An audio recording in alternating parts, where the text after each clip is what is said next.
Hello students, today we are going to start a topic life processes. In life processes today we are going to study respiration, which is an important life process. So in previous lectures we have discussed about digestion. Digestive system हमने study कर लिया है. अब digestion के बाद जो digested food होता है, that is complex substance जो भी absorb किए गए inside the blood, जिसका assimilation होना बाकी है. So those substances are further entered in a new life process, that is respiration.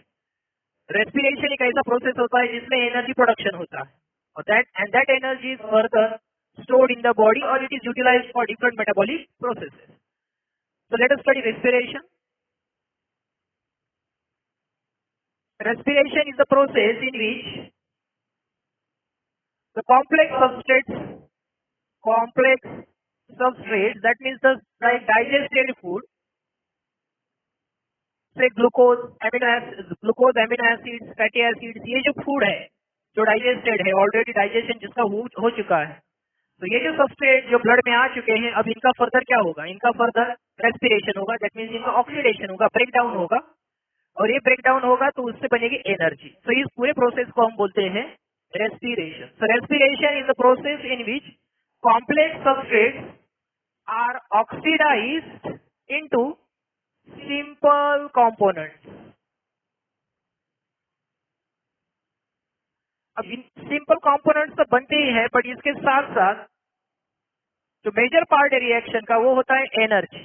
So energy is also produced in the process. तो simple components तो बाय प्रोडक्ट है, main product हमारा क्या है?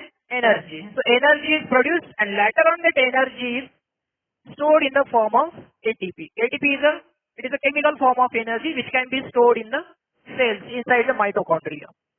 So which complex substance cells are readily oxidized into simple components and energy? So like glucose, amino acids, कौन से substances होते हैं? Glucose, amino acids and fatty acids. ये ऐसे substances हैं जो कि रेडियली क्या होंगे? ऑक्सीडाइज होंगे. यहाँ पर प्रोसेस होता है ऑक्सीडेशन. सो रेस्पिरेशन को हम डिफाइन कर सकते हैं. Respiration is a catabolic process. Catabolic process मतलब जिसमें ब्रेक डाउन होता है. So respiration is a catabolic process in which complex substrates are broken down और oxidised into simple components and release of energy. तो energy release होता है इसमें. जैसे कि फॉर एग्जाम्पल अगर हम इसमें एक एग्जाम्पल ले ग्लूकोज का, तो we know that glucose is a 6 carbon compound. अब ये जो 6 कार्बन कंपाउंड ग्लूकोज है जिसको हमने कार्बोहाइड्रेट डाइजेस्ट होने के बाद ये ग्लूकोज बना है, प्रोसेस क्या होता है? हमने पढ़ा है कि जो भी फूड मटेरियल हम लेते हैं कॉम्प्लेक्स फॉर्म में होता है. कॉम्प्लेक्स फूड जो होता है उसका डाइजेशन होता है डाइजेस्टिव सिस्टम में और इंटेस्टाइन से फिर इसका एब्सॉर्प्शन होता है inside the blood. Blood stream में इसका क्या होता है? एब्सॉर्प्शन होता है. स्मॉल इंटेस्टाइन में एब्सॉर्प्शन होता है, हमने पढ़ा. ये इंटेस्टाइन है.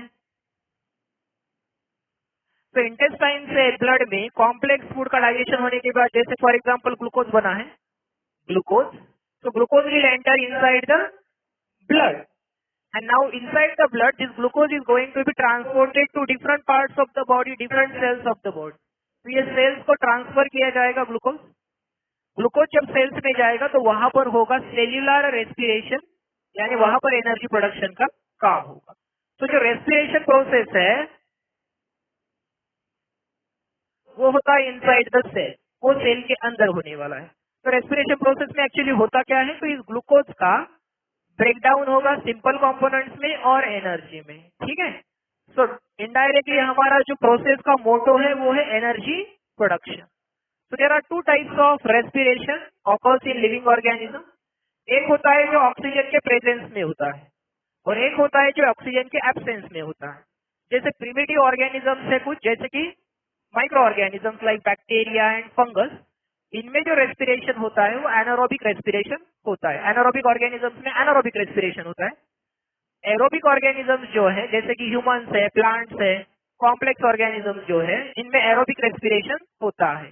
अब सर्टेन कंडीशंस में एनारोबिक रेस्पिरेशन भी ह्यूमंस में होता है, जैसे कि आरबीसीज में हो सकता है और उसके साथ साथ मसल सेल्स में भी हो सकता है. ठीक है. तो ये दो टाइप के क्या होते हैं, रेस्पिरेशन होते हैं। तो first we are going to study aerobic respiration. Aerobic respiration में जो ग्लूकोज है ये ऑक्सीजन की हेल्प से क्या होता है, it is broken down into simple components. So what are the simple components formed after the respiration of glucose? Glucose का जब रेस्पिरेशन होगा तो बनता है कार्बन डाइऑक्साइड और उसके साथ बनेगा वाटर, ठीक है। और इसके साथ जो हमारा मेन प्रोडक्ट बनना चाहिए दैट इज एनर्जी। मैं यहाँ एनर्जी इस तरह से लिख देता हूँ, वो एटीपी के फॉर्म में बाद में स्टोर होता है, ठीक है। तो इस ओवरऑल प्रोसेस में कितने एनर्जी तैयार होती है, सो लगभग 38 ATPs are generated in the oxidation of one glucose molecule. Glucose molecule अगर एक है तो उससे हमें 38 एटीपी मॉलिक्यूल्स मिलते हैं एक ग्लूकोज मॉलिक्यूल से, ठीक है। ग्लूकोज मॉलिक्यूल का अगर फॉर्मूला के फॉर्म में देखेंगे C6H12O6, इसका होता है ऑक्सीडेशन, इसका मतलब इसमें 6 ऑक्सीजन मॉलिक्यूल्स यूज होंगे for oxidation, CO2 plus H2O and 38 ATP molecules are generated, ठीक है। अब CO2 और H2O इनको हम बैलेंस कर सकते हैं, जैसे कि यहाँ पर 6 CO2 मॉलिक्यूल्स और 6 H2O मॉलिक्यूल्स क्या हो सकते हैं, रिलीज हो सकते हैं। This CO2 is exhaled by the process of breathing. 38 ATP molecules जो बनेंगे उसमें से कुछ यूज हो सकते हैं या बॉडी उसको स्टोर कर सकता है।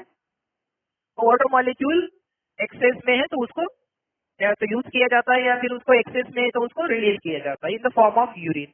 अब ये जो ओवरऑल प्रोसेस होता है ये सेल के अंदर होता है, इसलिए इसको सेल्यूलर रेस्पिरेशन भी कहते हैं। ये प्रोसेस होता है माइटोकॉन्ड्रिया में। Most of the part of the process occurs inside the mitochondria and so the mitochondria is called as power house of the cell। ये हमने लोअर क्लासेस में भी पढ़ा है कि माइटोकॉन्ड्रिया को हम power house of the cell कहते हैं। So it is example of aerobic respiration, ठीक है। एनारोबिक को हम नेक्स्ट पार्ट में पढ़ने वाले हैं, अभी हम एरोबिक को कंप्लीट करते हैं कि एरोबिक रेस्पिरेशन कैसे होता है। तो एरोबिक रेस्पिरेशन ह्यूमन सेल्स में होता है, प्लांट सेल्स में होता है, लगभग मोस्ट ऑफ द ऑर्गेनिज्म में एरोबिक रेस्पिरेशन होता है, that is in the presence of oxygen. अगर ऑक्सीजन डिफिशिएंट कंडीशन है तो एनारोबिक रेस्पिरेशन भी किया जाता है ऑर्गेनिज्म से, ठीक है। So let us study in detail the aerobic respiration process. Now the respiration process which occurs in the cell inside the mitochondria, it occurs in 3 steps। ये पूरा जो प्रोसेस है ये 3 स्टेप्स में होता है, ठीक है। 3 अलग अलग स्टेप्स में ये प्रोसेस होता है। पहला प्रोसेस जो होता है वो साइटोप्लाज्म में होता है, सेकंड प्रोसेस जो होता है वो माइटोकॉन्ड्रिया में, और थर्ड प्रोसेस भी माइटोकॉन्ड्रिया की इनर मेम्ब्रेन में होता है। So steps of respiration, steps of aerobic respiration. तो कौन कौन से स्टेप्स में ये एरोबिक रेस्पिरेशन होता है। तो फर्स्ट स्टेप इज, इसका पहला जो स्टेप होता है वो होता है ग्लाइकोलिसिस। पहला प्रोसेस होता है ग्लाइकोलिसिस, दूसरा प्रोसेस होता है क्रेब्स साइकिल, एक साइक्लिक रिएक्शन है, और थर्ड जो प्रोसेस होता है इसमें वो होता है ETC या ETS, इसको ETC भी बोला जाता है, इलेक्ट्रॉन ट्रांसपोर्ट सिस्टम या इलेक्ट्रॉन ट्रांसपोर्ट चेन। ग्लाइकोलिसिस जिसमें ग्लूकोज का ब्रेकडाउन होता है, क्रेब्स साइकिल जिसमें एसिटिल कोए एक केमिकल बनेगा जो हम बाद में पढ़ेंगे ही, इलेक्ट्रॉन ट्रांसपोर्ट चेन में इलेक्ट्रॉन ट्रांसफर करके एनर्जी एटीपी बनाए जाते हैं, ठीक है, ऑक्सीडेटिव फॉस्फोराइलेशन से।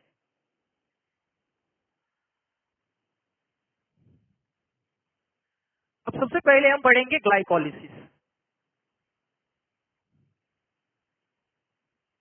तो ग्लाइकोलिसिस जो प्रोसेस है इट ऑकर्स इन साइटोप्लाज्म। कहाँ पे होता है ये, साइटोप्लाज्म इसका क्या है, cytoplasm is the site for glycolysis. नाम से पता चलता है कि ये ग्लूकोज ब्रेकडाउन प्रोसेस है। ये क्या प्रोसेस है, it is the process of glucose breakdown. Glucose का ऑक्सीडेशन हो रहा है, यानी ग्लूकोज का ब्रेकडाउन हो रहा है, इनिशियल ब्रेकडाउन हो रहा है किसी 3 कार्बन कंपाउंड में, तो उसको हम बोलते हैं ग्लाइकोलिसिस। तो ग्लूकोज जब ब्रोकन डाउन होता है तो ग्लूकोज का फाइनल जो प्रोडक्ट बनता है इस प्रोसेस में वो होता है पायरुविक एसिड।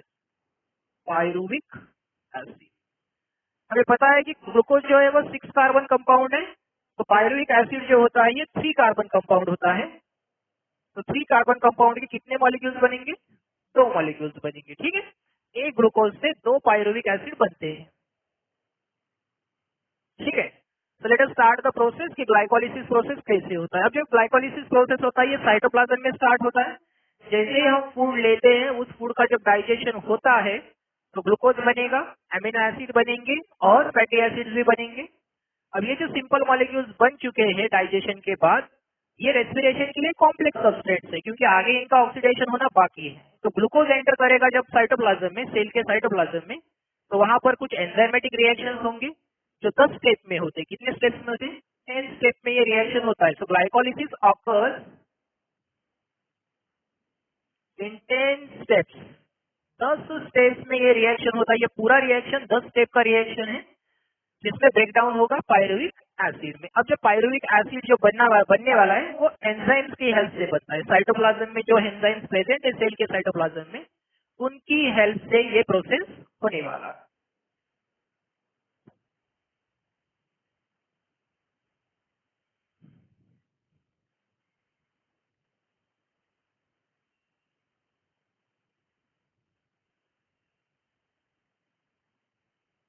तो it is a step by step reaction. सबसे पहले जो है हमारा ग्लूकोज मॉलिक्यूल है जो 6 कार्बन का बना है, और ये 6 कार्बन का जो मॉलिक्यूल है ये इनिशियली कन्वर्ट होता है, ट्रांसफॉर्म होता है।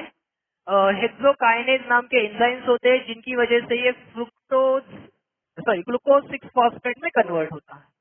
ग्लूकोज 6 फॉस्फेट में कन्वर्ट होगा। इसका मतलब इसमें फॉस्फोराइलेशन होता है। तो जब फॉस्फोराइलेशन होगा तो एक एटीपी यहाँ पे यूज किया जाता है and ATP is converted into ADP.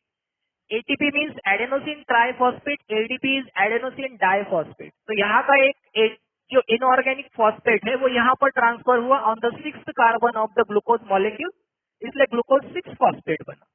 अब जो ग्लूकोज 6 फॉस्फेट बनता है इसका कन्वर्जन आगे होता है फ्रुक्टोज 6 फॉस्फेट में। फ्रुक्टोज 6 फॉस्फेट में ग्लूकोज और फ्रुक्टोज जो है एक दूसरे के आइसोमर्स है। तो यहाँ पर जो है वो हेक्सो आइसोमरेज नाम का जो एंजाइम है वो काम करता है। जो एंजाइम, इस एंजाइम की वजह से इसका क्या होता है? आइसोमराइजेशन होता है। मतलब ग्लूकोज का कन्वर्जन फ्रुक्टोज में हुआ है। ठीक है, ये भी दोनों ही क्या है? शुगर ही है। शुगर में डिफरेंस ये है कि अल्टीहाइड ग्रुप इसके अंदर होता है CHO ग्रुप और इसके अंदर कीटोन ग्रुप होता है, मतलब C डबल बॉन्ड O जो फंक्शनल ग्रुप होता है वो होता है इसमें। फर्दर इसका और फॉस्फोराइलेशन होगा तो और एक एटीपी इसमें यूज होता है और फ्रुक्टोज का कन्वर्जन होता है फ्रुक्टोज 1,6 बायफॉस्फेट। अब 1,6 बायफॉस्फेट इसलिए कहा है क्योंकि और एक इनऑर्गेनिक फॉस्फेट जो यहाँ पे बना था वो फर्स्ट कार्बन पे अटैच हो गया। Now fructose 1,6 biphosphate is further converted into, यहाँ पे इनका कन्वर्जन दो केमिकल्स में होता है। जैसे कि अभी ये 6 कार्बन का मॉलिक्यूल है, ये भी 6 कार्बन मॉलिक्यूल है, ये भी 6 कार्बन मॉलिक्यूल है, ये भी 6 कार्बन मॉलिक्यूल है। तो अभी 3 कार्बन के दो केमिकल्स बनेंगे। एक बनेगा di hydroxy acetone phosphate DHAP, और दूसरा बनेगा 3PGAL दैट इज 3-फॉस्फोग्लिसराल्डिहाइड। इसको बोलते हैं 3-फॉस्फोग्लिसराल्डिहाइड। एक एल्डिहाइड है, ये भी 3 कार्बन का बना है और ये भी 3 कार्बन का बना है। अब ये जो है ये एक दूसरे में क्या कर सकते हैं? इंटरकन्वर्टिबल है, मतलब ये रिवर्सिबल रिएक्शन है। इससे एक मॉलिक्यूल 3PGAL का बन सकता है। Now this 3PGAL is further transformed into another chemical and that is 1,3-biphospho-glycerate। PGAL और PGA ये अल्डिहाइड है और ये कीटोन है। So it forms 1,3-biphospho-glycerate। Now during this एक और फॉस्फेट यहाँ पे ऐड हुआ है, 2 फॉस्फेट आ गए हैं। तो इसके लिए जो फॉस्फेट आता है वो आता है H3PO4 इस सबस्ट्रेट से, मतलब ये फॉस्फोरिक एसिड है। और इस रिएक्शन में एक NAD का हाइड्रोजनेशन होता है और NADH2 रिडक्शन होता है और NADH2 बनता है। NADH2 एक केमिकल है जो कि एनर्जी, जैसे एटीपी एक केमिकल है जिसमें एनर्जी बनता है, एनर्जी स्टोर होता है, उसी तरह से NADH2 से भी हमें एटीपी मिल सकती है। अब कितने एटीपी मिलते हैं वो हम आगे देखेंगे कि इससे हमें 3 एटीपी मिलते हैं। एक NADH2 मॉलिक्यूल से कितने मिलते हैं? 3 एटीपी मॉलिक्यूल्स मिलते हैं। So this 3 carbon compound, this is also 3 carbon compound. अब this 1,3 बायफॉस्फोग्लिसरेट जो है ये फर्दर कन्वर्ट होगा 3-फॉस्फोग्लिसरेट में। इसका मतलब एक इसका फॉस्फेट जो है वो क्या होगा? यूज होगा। तो यहाँ पर एक ADP जो है वो इंटर कन्वर्ट हो जाएगा ATP में, मतलब इसका ट्राइफॉस्फेट बन जाएगा, क्योंकि ADP का कन्वर्जन किस में हो रहा है? एक फॉस्फेट आने की वजह से ATP में हो रहा है।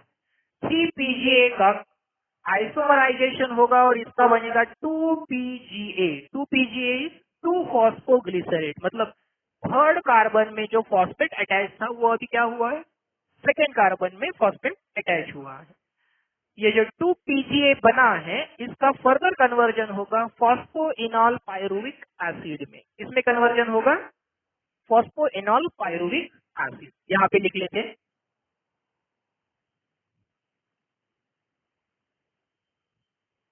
तो देखो ये जो सबस्ट्रेट है हमारा, ये जो सबस्ट्रेट है 2PGA जो इंटरमीडिएट है, इसका फर्दर कन्वर्जन होगा 2-फॉस्फोइनॉल पायरुविक एसिड में। 2-फॉस्फोइनॉल पायरुविक एसिड, और further this two phosphoenol pyruvic acid is converted into pyruvic acid. You can say pyruvic acid ऐसे भी लिख सकते हैं। तो ये क्या है? 3 कार्बन कंपाउंड है, ये भी क्या है? 3 कार्बन कंपाउंड है। और यहाँ पे जो 2-फॉस्फो था, ये यहाँ पर और एक ADP के साथ इसका फॉस्फेट ऐड होगा, जिसकी वजह से ATP बनेगा। ठीक है, तो यहाँ पर आप देख सकते हैं कि ओवरऑल यहाँ पर एक ATP यूज हुआ है, यहाँ पर एक ATP यूज हुआ है, यहाँ पर एक NADH2 फॉर्म हुआ है, यहाँ पर एक ATP बना है, और यहाँ पर भी एक ATP बना है। अब इस प्रोसेस में आप देख सकते हैं कि ग्लूकोज टू फ्रुक्टोज 1,6 बायफॉस्फेट ये एक सिंगल सीरियल रिएक्शन होता है, बट इसके बाद 3PGAL और DHAPI से 2 केमिकल्स फॉर्म होते हैं, 2 मॉलिक्यूल्स फॉर्म होते हैं, दोनों भी 3 कार्बन के कंपाउंड है और इंटरकन्वर्टिबल है। इसका मतलब ये जो स्टेप होने वाला है 3PGL के बाद वाला जो स्टेप होने वाला है, ये 2 बार होने वाला है। कितने बार होगा? 2 बार, क्योंकि इसका कन्वर्जन इसमें होगा और फिर से ये साइकिल क्या होगा? रिपीट होगा। दैट मीन्स 2 टाइम्स ये सारे प्रोडक्ट्स हमें मिलेंगे। जैसे कि 3PGAL जो है, इनको इसके 2 मॉलिक्यूल्स मिलेंगे, 1,3 बायफॉस्फोग्लिसरेट के 2 मॉलिक्यूल्स बनेंगे, जो NADH2 हमें मिला है इसका भी 2 मॉलिक्यूल बनेगा। H3PO4 जो है ये भी 2 बार यूज होगा फॉस्फोराइलेशन के लिए। ADP से ATP जो बनेगा ये भी 2 बनेंगे। 3PGA जो बना है इसमें भी 2 मॉलिक्यूल्स लगेंगे, और ये जो बने हैं ये भी 2 मॉलिक्यूल्स होंगे। तो इसके बाद जो भी कंपाउंड्स हमें मिलते हैं, जो भी इंटरमीडिएट मिलते हैं, वो सारे 2-2 बनेंगे। ATPs भी डबल तैयार होंगे, और ये जो है ये भी 2 पायरुविक एसिड बनेंगे। ठीक है, अब ओवरऑल इस ग्लाइकोलिसिस प्रोसेस में अगर हम देखेंगे तो ग्लाइकोलिसिस में कहीं पर भी ऑक्सीजन का यूटिलाइजेशन नहीं होता है, कहीं पर भी ऑक्सीजन यूज नहीं होता है। ऑक्सीजन यूज नहीं होता है, एक एनारोबिक प्रोसेस है, मतलब ये एनारोबिक और एरोबिक दोनों रेस्पिरेशन का कॉमन प्रोसेस होता है। यहाँ पे कोई ऑक्सीजन यूज नहीं होता है, और कुछ अमाउंट ऑफ एनर्जी यहाँ पे मिल जाता है। इनिशियल अमाउंट ऑफ एनर्जी, यहाँ तक जो ऑक्सीडेशन हुआ है कंप्लीट, इसमें हमें कुछ एनर्जी अमाउंट मिल जाता है। तो कितना एनर्जी मिलता है, कितना एनर्जी हमें यूज करना पड़ता है? तो यहाँ पर आप देख सकते हैं कि यहाँ पे एक ATP यूज किया है, यहाँ पे दूसरा ATP यूज किया है, यहाँ पे 2 NADH2 फॉर्म हुए हैं, यहाँ पे 2 ATP बने हैं, और यहाँ पे 2 ATP बने हैं। ठीक है, तो ओवरऑल ATP प्रोडक्शन हम अगर निकालेंगे, ATP प्रोड्यूस्ड अगर हम निकालेंगे, कितने ATP बनते हैं इसमें ओवरऑल में? तो यहाँ पर आप देखेंगे, यहाँ पर 2 ATP बने हैं और यहाँ पर 2 ATP बने हैं। ठीक है, तो 4 ATP बने हैं यहाँ पर डायरेक्टली। इसके अलावा NADH2 कितने फॉर्म हुए हैं? तो 2 NADH2 बने हैं। अब 2 NADH2 जो होते हैं, इसमें 4 ATP लिख देता हूं मैं यहाँ पे। 2 NADH2 का मतलब ये होता है कि 2 NADH2 मतलब it is equal to 2 into 3 ATP। एक NADH2 से हमें 3 ATP मिलते हैं, 2 से 6 ATP मिलेंगे। तो यहाँ पर आप लिख सकते हैं 6 ATP मॉलिक्यूल्स। ठीक है, NADH2 प्रोड्यूस्ड। तो 6 ATP मॉलिक्यूल, ये 4 ATP मॉलिक्यूल, तो टोटल ATP कितना मिला हमें? टोटल ATP हमें मिला 10 ATP मॉलिक्यूल्स। कितने मिले? 10 एटीपी मॉलिक्यूल्स हमें मिले यहाँ पर। और यहाँ पर जो कंजम्पशन हुआ है, जो यूज हुआ, यहाँ पर एक यूज हुआ, यहाँ पर एक यूज हुआ है। That means total consumption of ATP जो हुआ है, टोटल एटीपी कंजम्पशन जो हुआ है यहाँ पर ग्लाइकोलिसिस में, ये हुआ है 0.2 एटीपी। दैट मीन्स हमारा जो नेट गेन है टोटल वो होगा 8 एटीपी, बोथ बाय। जब एटीपी बनता है तो इसको बोलते हैं सबस्ट्रेट लेवल फॉस्फोराइलेशन, और जब NADH2 बनता है और उससे एटीपी बनता है तो उसको बोलते हैं ऑक्सीडेटिव फॉस्फोराइलेशन, जो ETS में होने वाला है। उससे जो एनर्जी मिलेगा, NADH2 से जो एनर्जी मिलेगा वो हमें ETS में मिलने वाला है। हमने यहीं पर लिख लिया है उसको। तो सबस्ट्रेट लेवल से हमें 2 एटीपी मिलते हैं। सबस्ट्रेट लेवल से नेट गेन हमारा 2 एटीपी है, 4 में से 2 चले गए ना, तो 2 एटीपी हमें मिल जाते हैं। और ऑक्सीडेटिव फॉस्फोराइलेशन से हमें 6 एटीपी मिलते हैं। तो 2 और ये 6 मिलकर हो जाते हैं 8 एटीपी। ठीक है, तो टोटल वी गेट 8 एटीपी। अब हमने कहा कि ये पूरी एंजाइमेटिक रिएक्शन है, 10 स्टेप में होने वाली ये रिएक्शन है। तो अलग अलग एंजाइम्स हर स्टेप में यहाँ पे यूज होते हैं रिएक्शन में, और ये रिएक्शन होता है इन द साइटोप्लाज्म। ठीक है, अब इसके बाद जो पायरुविक एसिड हमारा बना है, ये जो केमिकल हमारा बना है, इस केमिकल का आगे चल के और ऑक्सीडेशन होना जरूरी है, इससे और हमें एनर्जी मिलेगी। ओवरऑल एनर्जी में 38 एटीपी मॉलिक्यूल्स मिलने वाले हैं। तो नेक्स्ट लेक्चर में हम पढ़ेंगे क्रेब्स साइकिल। ठीक है, तो this is about glycolysis. Krebs cycle हम कंटिन्यू करेंगे नेक्स्ट लेक्चर में, क्रेब्स साइकिल।